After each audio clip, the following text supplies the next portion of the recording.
Loud and very good evening, ladies and gentlemen. Welcome to yet another episode of Perceptive Learning Zone. And today, I am going to be reviewing another of my all-time favorite books called The Timekeeper. Right, and as you guessed, right, once again, The Timekeeper is a great book that is written by, I would say, by Mitch Albom.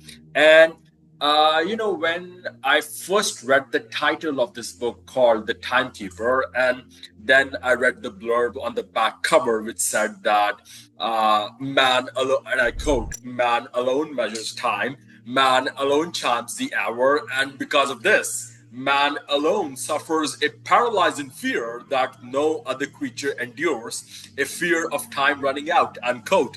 So when I saw all of this, no surprises. There were several questions that were racing through my mind. And I asked myself, well, question number one, what if there were no clocks in the world? What if you didn't know? What if you had no idea what time of the day it is or going to be, right? And how different would the world be in that case? And would we live our lives any differently if such a context were to present itself? So when I picked up this book, I was naturally curious to find out if Mitch Albom has answered any of these questions in his latest fiction novel. But I soon realized that this was hardly the intention, and the inspirational author just wanted to do what he does best in most of his novels, that is, teach his readers the art of living life, teach his readers the meaning of life, right? So this time, Album chooses I would say, an unusually interesting protagonist named Dor, D-O-R, who is the inventor of the world's first clock. And he does this to give a very different meaning, a radically different meaning to the expression value of time, or to the expression make the most of your time. So now, in his classic style, the novel, it shuffles between two timelines, the past as well as the present. And there are three story tracks that are running parallel to one another. So one is the story of Dor, the man who measured time for the first time on Earth, and his tale is set in a centuries-old era. And the other two are the tales of two modern-day individuals, a teenage girl as well as an old, wealthy businessman who are used to measuring time as the most natural process of their lives. So, The Timekeeper by Mitch Albom, it begins with the story of Dor, a curious man living in ancient times who becomes fascinated by measuring time. And he invents ways to track days and seasons, becoming the first person to count time. However, this act of measurement, it ends up displeasing God because it causes humans to become aware of time's limits, and hence introducing impatience, envy, as well as the desire to control life itself. So, as punishment, Dor is banished to a cave, right, where time simply ceases to exist, and he is forced to listen to the constant cries of humanity pleading for more time. And after thousands of years in isolation, he is finally released by a celestial being and given a mission. And what is Dor's mission, fellas? The mission is to teach two people from the modern world the true meaning of time before earning his own redemption. So, in the present day, there are two individuals who are representing humanity's opposing struggles with time. So, first of all, you have Sarah Lemon, who is a bright but insecure teenage girl who feels unloved and unwanted, especially after being rejected by a boy she likes.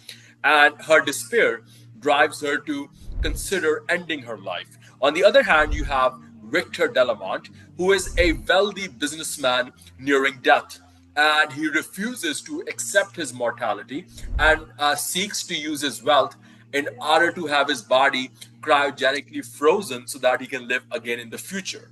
So, Dor, now known simply as Father Time, he is sent to Earth and becomes involved in both their lives, guarding them through their moments of crisis. So what Dor does is he pauses time at a very critical moment when Sarah is about to commit suicide and Victor is preparing for his cryogenic procedure, and bringing them both basically into a timeless space to confront the choices that they are making. So In this suspended moment, Dor helps Sarah see the beauty and purpose of life, convincing her to choose hope and continue living. He also helps Victor realize that an endless existence stripped of love and meaning is simply no life at all. And both characters ultimately both characters they learn that time's value it lies not in how much of it one has, but in how it is used and appreciated. And having fulfilled his mission, Dor is freed from his punishment and allowed to return to his wife Ali, who has waited for him since ancient times. The novel it closes with a reflective message that time, my dear viewers, it is both a gift as well as a responsibility. And humanity's peace, it comes not from controlling it, but from embracing each and every moment with gratitude, right? And yet, to some extent, I would say perhaps the timekeeper does not score as much in originality, but then I feel perhaps that is because I've already read books like Tuesdays with Maury, the Five People You Meet in Heaven, the Phone Call from Heaven, which I'll be reviewing in the passage of time, God willing, and perhaps Mitch Albom set the standards way too high with his most recent masterpiece that I read that was called Have a Little Faith. So perhaps I didn't find it to be as original as other novels, but then maybe I'm being a touch harsh. But take nothing away from the fact that it's still a very great book. The obvious reference to the biblical story of the Tower of Babel, and at one point, Dor literally assumes the role of Charles Dickens, the ghost of Christmas future or something, to show his pupils their future in order to help them better understand the time on Earth. However, notwithstanding, fellows, that being said and done, Mitch Albom's everyday modern characters of the young girl as well as the businessman, they are very, very easy for us to relate to. And it is precisely when you talk about relatability that this book ends up being a phenomenal masterpiece. It works wonders if you want to spread life's philosophies among your readers. In fact, I would say kudos to Mitch Albom for being a very relevant writer in these busy times. And I wish that more and more people would read and apply some of the lessons that he's leaving in those books. And after all, in conclusion, I would say, ladies and gentlemen, that this book called The Timekeeper. And there's also a movie starring Eric Bana, a Hollywood movie with the same name as well, based on the novel. So this novel is, I would say, thought-provoking, though some of the lessons learned on the way, for instance, it is never too late, or other lessons that spending more time with the people you love, they're maybe a bit too reminiscent of Maury's aphorisms from Mitch Albom's debut novel that was called Tuesdays with Maury. But nonetheless, that being said and done, despite a little bit of repetitive touches, I would still say that The Timekeeper is a very inspiring book. I would give it a 7 out of 10. And as long as you haven't read any of his other books, I would recommend this book very strongly.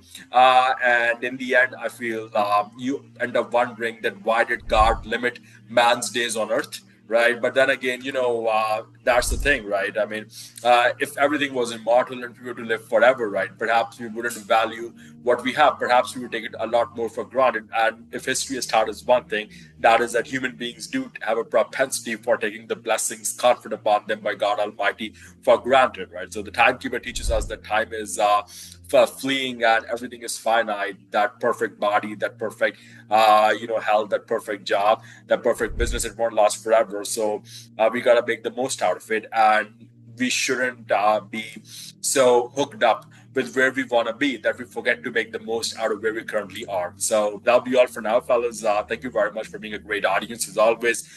Please don't forget to like, share, and subscribe to Perceptive Learning Zone. I will be back with more interesting content, God willing. Thank you very much and have a lovely evening. Assalamu alaikum.